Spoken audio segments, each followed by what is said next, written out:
अस्सलाम वालेकुम। आज हम डिस्कस करेंगे अबाउट सेल सिग्नलिंग।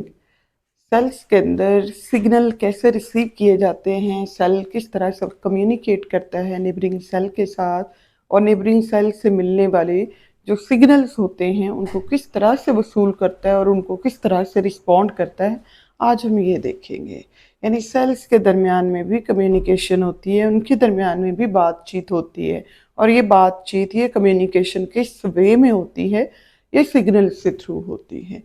डिफाइन करेंगे हम सेल सिग्नलिंग को, ability of cells to respond stimuli from their environment producing cellular response. यानी सेल्स की एक ऐसी एबिलिटी है जिसमें सेल रिस्पॉन्ड करते हैं उन स्टिमुलाई को जो उसको मिल रहे होते हैं अपने इन्वायरमेंट से, और किस तरह से ये रिस्पॉन्ड करते हैं बाय प्रोड्यूसिंग सेलुलर रिस्पॉन्सेस। ये रिस्पॉन्सेस ग्रोथ की फॉर्म में हो सकते हैं, चेंज हो सकता है ग्रोथ के अंदर, उनके डिफरेंट पैटर्न जो है ना वो हो सकते हैं, सेल डिवाइड कर सकते हैं, सेल इवन सुसाइड कमिट कर सकते हैं नेबरिंग सेल से सिग्नल मिलने की वजह से, सेल मेच्योर हो सकते हैं, सेल डिफ्रेंशिएट कर सकते हैं, सेल अनडिफ्रेंशिएटेड फॉर्म में रह सकते हैं, और सो ऑन। इस तरह के बहुत सारे रिस्पॉन्सेज हैं, सेलुलर रिस्पॉन्सेज हैं जो सेल्स शो कर सकते हैं ड्यू टू रिसीविंग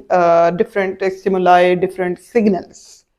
अब हम बात करेंगे लिगेंड्स के। लिगेंड्स क्या होते हैं? ये ऐसे मॉलिक्यूल्स होते हैं जिन्हें हम सिग्नलिंग मॉलिक्यूल्स कहा जाता है। यानी सिग्नल जिस हालत में मिलता है, सिग्नल जिस सूरत में मिलता है, उस सूरत को, उस मॉलिक्यूल को क्या बोलेंगे?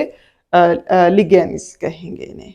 लिगेंड्स क्या कर सकते हैं? इनिशिएट कर सकते हैं ये सिग्नलिंग को। यानी सिग्नल इनिशिएट किसने करना है?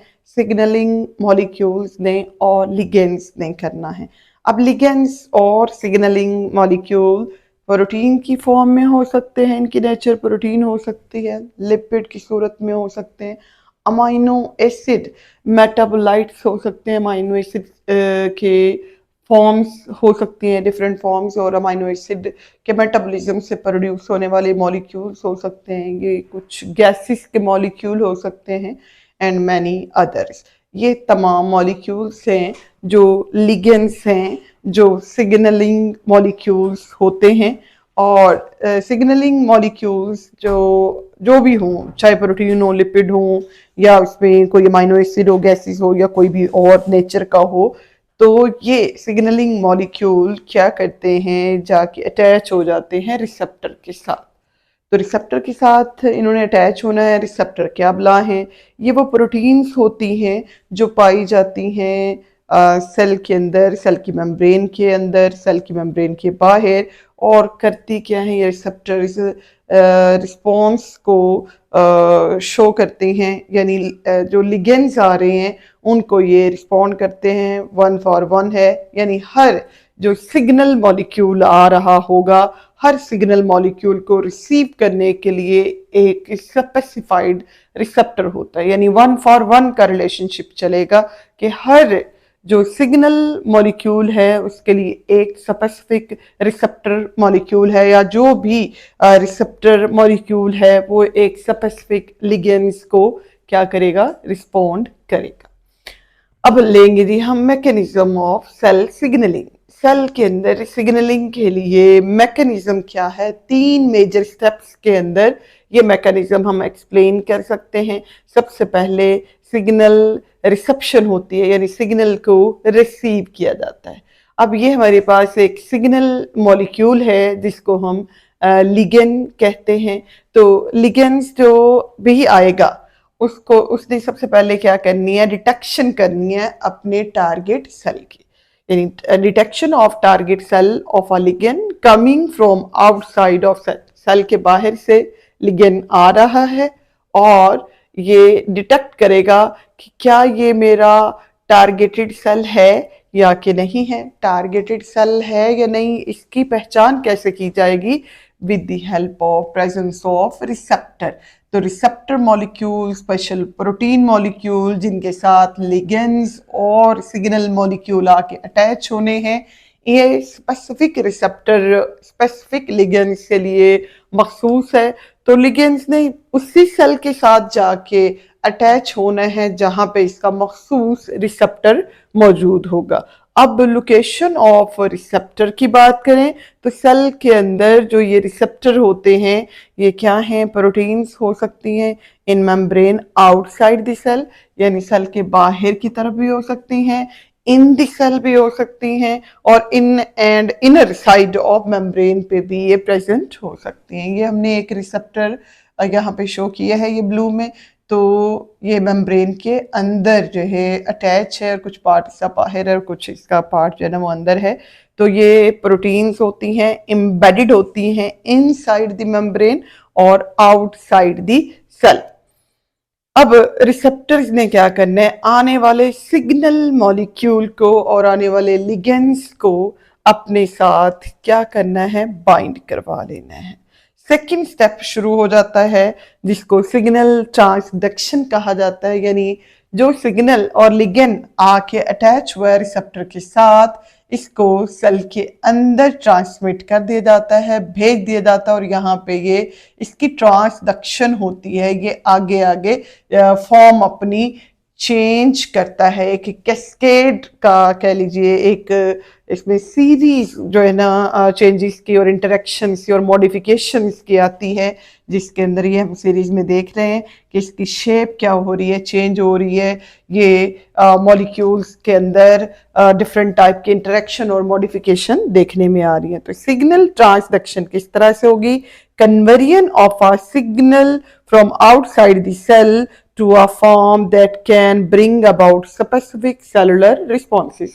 ये सेल के बाहर आया हुआ लिगेंड था, सिग्नल को सेल के अंदर भेज दिया गया, इसमें डिफरेंट टाइप की मॉडिफिकेशंस आई और ये सिग्नल आगे ट्रांसड्यूस होता जाएगा, आगे आगे ट्रांसफर होता जाएगा। अब इसके अंदर हम सिग्नल ट्रांसडक्शन में हम 4 स्टेप्स के अंदर इसको जो है ना वो देखेंगे। पहले स्टेप में क्या होता है, कन्फर्मेशनल चेंजेस आती हैं रिसेप्टर के अंदर, यानी रिसेप्टर मॉलिक्यूल के अंदर कन्फर्मेशनल चेंज आएगा, और ये इस कन्फर्मेशनल चेंज के नतीजे में सिग्नल मॉलिक्यूल को और लिगेंड्स को अंदर एंटर करवा देगा। ये पहले बाइंड करवाएगा, बाइंड करवाने के बाद इसको सेल के अंदर भेजेगा। Conformational changes in receptor takes place as the receptor binds to ligands। जैसे ही रिसेप्टर बाइंड करता है लिगेंड के साथ तो इस स्ट्रक्चर में चेंज आता है। सेकेंड स्टेप इसके अंदर हम लेते हैं activation of intracellular signalling pathway. Cell के अंदर जो सिग्नलिंग पाथवे है, इस पाथवे की एक्टिवेशन हो जाती है, ये पाथवे एक्टिवेट हो जाता है जिसने आगे ट्रांसफर करना है और ट्रांसडक्शन करनी है। It occurs as receptor change its shape, यानी पहले स्टेप के अंदर कन्फर्मेशनल जो यानी बाइंडिंग के बाद जो कन्फर्मेशनल चेंजेस आई, इन कन्फर्मेशनल चेंजेस के साथ ही क्या होता है, ये एक्टिवेशन होगी इंट्रासेलुलर जो सिग्नलिंग पाथवे था इसकी। थर्ड पे क्या किया जाएगा, एम्पलीफाई किया जाएगा सिग्नल मॉलिक्यूल को, यानी जो सिग्नल मॉलिक्यूल रिसीव हो चुका है उस सिग्नल मॉलिक्यूल को रिसीव करने के बाद इसको एम्पलीफाई किया जाता है, उसको बढ़ा दिया जाता है, यानी जितना पैगाम आया है उसको बढ़ा चढ़ा के जो है वो सेल बयान कर रहा है। A series of interactions and modifications creating a signalling cascade, यानी एक सिग्नल आया था और उसकी क्या हुई आगे कैस्केड, यानी आगे से आगे जो है ये सिग्नल बढ़ता जाएगा, ये सिग्नल एम्पलीफाई होता जाएगा। सो सिग्नल क्या हो गया, थर्ड स्टेप के अंदर सिग्नल की एम्पलीफिकेशन हो गई, सिग्नल इनहांस हो गया, सिग्नल बढ़ गया। फोर्थ में हम ये देखेंगे सेकेंड मैसेंजर की प्रोडक्शन होती है। ये जो कैस्केड ऑफ कह ले के सीरीज ऑफ इंटरेक्शन और मॉडिफिकेशन थी, इनके नतीजे में क्या हुआ, एक स्मॉल मॉलिक्यूल प्रोड्यूस होगा। अभी स्मॉल मॉलिक्यूल मुख्तलिफ सूरतों में हो सकता है, ये साइक्लिक एडिनोसिन मोनोफॉस्फेट हो सकता है यानी CMP हो सकता है, ये कैल्शियम आयन हो सकता है, ये इनोसिटोल ट्राइफॉस्फेट हो सकता है। काम इसका क्या होता है, इसने ट्रांसमिट करना है सिग्नल को from receptor to target molecule. ये हमारे पास रिसेप्टर है और ये टारगेट हमारे पास जो है ना वो सेल है जिसने रिस्पॉन्स करना है। तो इसका काम क्या होगा सेकंड में?